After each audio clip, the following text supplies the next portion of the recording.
Yo tout le monde, ça bon, c'est laissé à l'appareil. Aujourd'hui, je vais vous parler du soleil en maison 8. Alors, le soleil en maison 8, c'est un soleil qui très mystique, beaucoup de choses à dire, parce que c'est un soleil où il y a énormément de profondeur. C'est un soleil où on va découvrir beaucoup de choses en dessous qu'on ne voit pas forcément. Et c'est un soleil qui va forcément concerner... Bon, vu que je suis sur YouTube, je vais employer des mots un peu plus soft, mais qui va concerner plutôt la reproduction, voilà, pour parler, pour pas me faire strike en fait, pour pas me faire bloquer la vidéo, voilà, ça va concerner ça, forcément. Et juste avant de vous déballer tout ça, j'aimerais juste que vous, si vous appréciez ce que je fais comme contenu, si vous kiffez, même si vous appréciez également ma personnalité, n'hésitez pas à me mettre des commentaires ou même des likes. Les likes, ça me permet justement d'être bien référencé. Et en fait, derrière, ça me permet de vous produire encore plus de contenu. Vous voyez?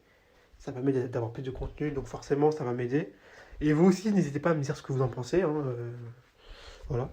Et puis moi, derrière, bah, comme ça, je suis content, tout le monde est content, et on avance à fond. Voilà. C'était la petite parenthèse. Maintenant, on va débuter. Alors, la maison 8, parce qu'il faut commencer toujours par ça, il faut que vous compreniez ce qu'est la maison 8. La maison 8, ça symbolise le mysticisme, tout ce qui est mystique, hein. Tout ce qui est en dessous, tout ce qu'on ne voit pas trop.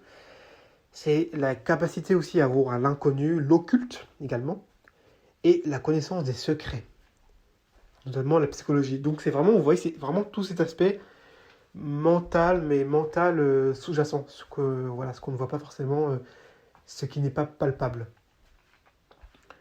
C'est également une maison où il va y avoir énormément de perspicacité, forcément, hein. Le scorpion, il capte très rapidement les choses. Et c'est la capacité aussi à analyser. Voilà. La maison 8, ça va aussi concerner la longévité.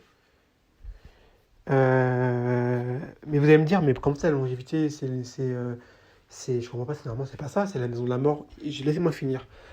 C'est la longévité dans le sens où la fin de la longévité. C'est quand la longévité est terminée. Donc évidemment, ça concerne la mort. Ça va aussi concerner la force de vie, c'est aussi la maison forcément de la reproduction, comme je vous ai dit. Et voilà. Je vous ferai, si je peux, parce que forcément sur YouTube on peut pas tout dire, j'essaie de voir sur d'autres plateformes si je peux vous délivrer du contenu un peu plus exponentiel et un peu plus précis pour que vous puissiez vraiment capter la puissance de l'astrologie. Voilà. Parce que sur YouTube on ne peut pas forcément tout dire. C'est aussi la maison des gens, enfin des gains personnels, mais c'est des gains personnels qu'on obtient des autres. C'est aussi, vous savez, via les héritages, donc l'héritage qui est lié au décès, forcément, les cadeaux et donations, hein.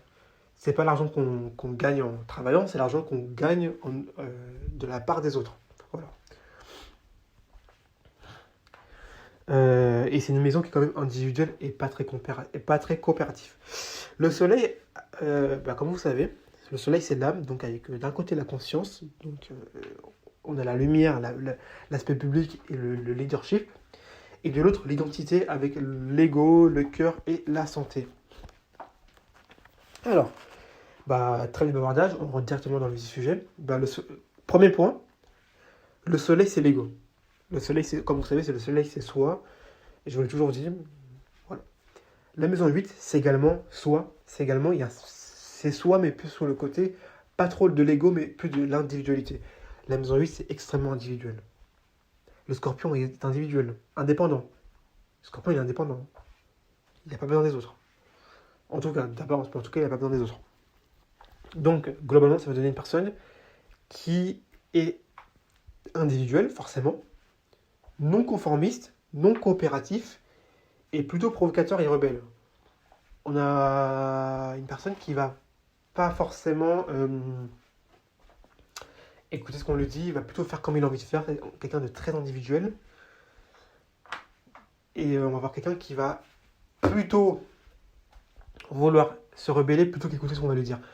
En fait, dites-vous que, bon, vous avez vos signes astrologiques, mais qu'importe le signe que vous avez, la maison dans laquelle il se situe va jouer énormément sur qui vous êtes. C'est pour ça que, comme j'aime bien le dire, il y a de très grandes différences entre deux mêmes signes. Parce que, déjà, ils n'ont même pas la même maison.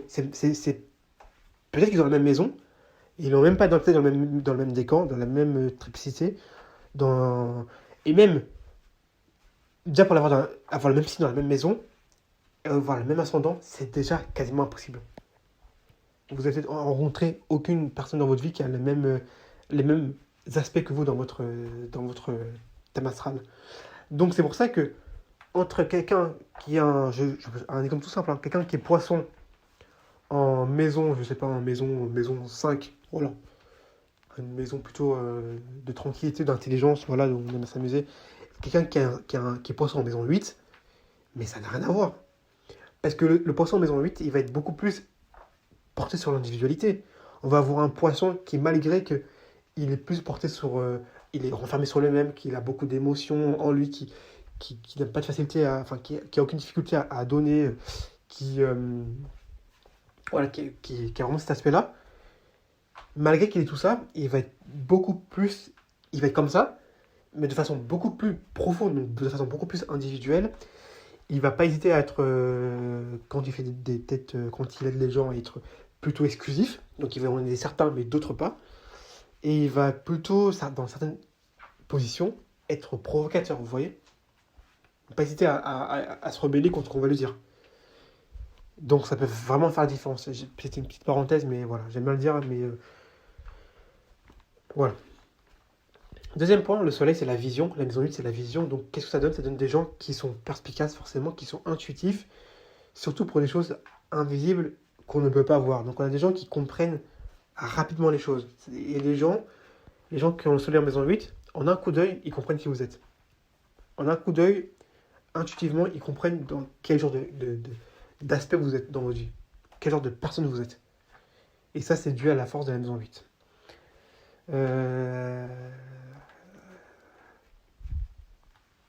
Et dernier point, on a le soleil qui concerne la vitalité. Et la maison 8 qui concerne la vitalité également, avec la longévité. Donc c'est des gens qui sont pleins d'esprit, beaucoup de vitalité, beaucoup de vie. Ils ont une longue longévité, elle est plutôt forte, et ils ont un charisme reproductif. Alors là, c'est très important.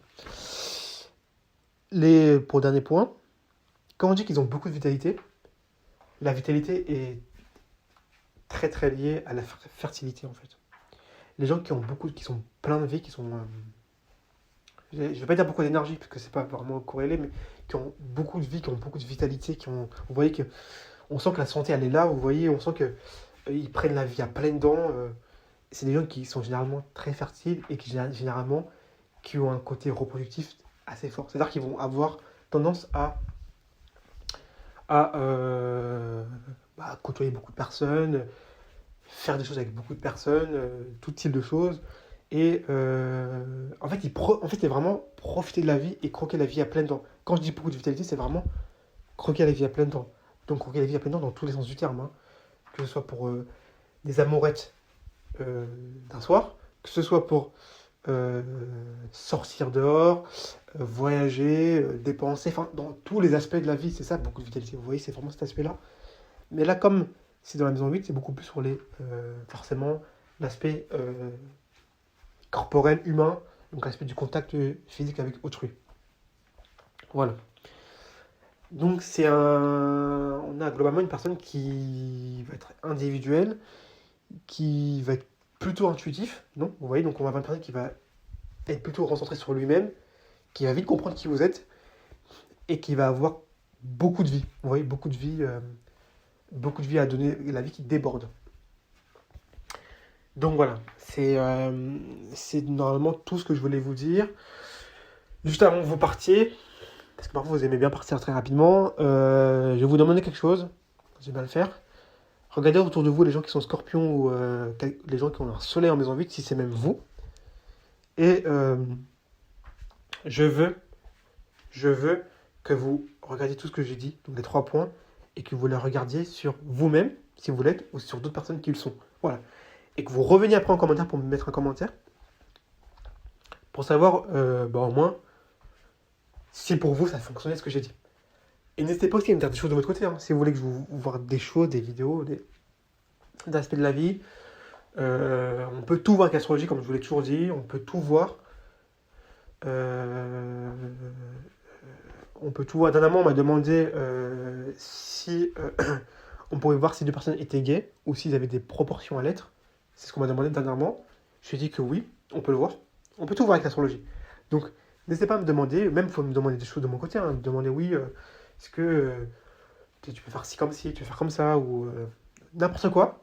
Moi, je prends tout, je suis pas quelqu'un de méchant ou quoi, donc j'écoute tout. Et après, voilà. Mais voilà, n'hésitez pas, et au moins j'espère que vous avez pu apprécier la vidéo. N'hésitez pas à